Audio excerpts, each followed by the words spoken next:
Up against a potential ban in the U.S., TikTok argues the Constitution is on its side. In a lawsuit against the Department of Justice, the company tries to refute Congress and the president's justification for a new law giving the app up to a year to be sold from Beijing-based ByteDance or be banned to protect American user data from the Chinese Communist Party. Citing the First and Fifth Amendments, TikTok calls the law so obviously unconstitutional and tries to poke holes in national security concerns, saying the continued use of TikTok by President Biden and members of Congress undermines the claim that the platform poses an actual threat to Americans. Despite interest from potential buyers like former Treasury Secretary Steve Mnuchin, the company claims a sale is simply not possible. Not commercially, not technologically, not legally, and certainly not on the 270-day timeline required by the act. The problem is, if they're going to pursue litigation, and that takes 6 months, it will inevitably end up with too short of a period of time to rebuild the technology.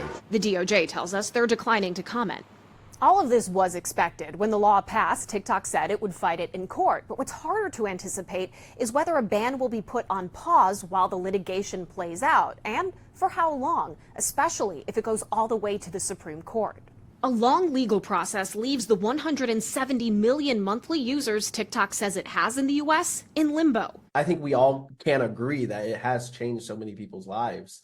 And I think it's something that we need. Supporters of the law also don't want to see a delay, or as they see it, more time for Americans' data to be exposed to China and used to spread propaganda.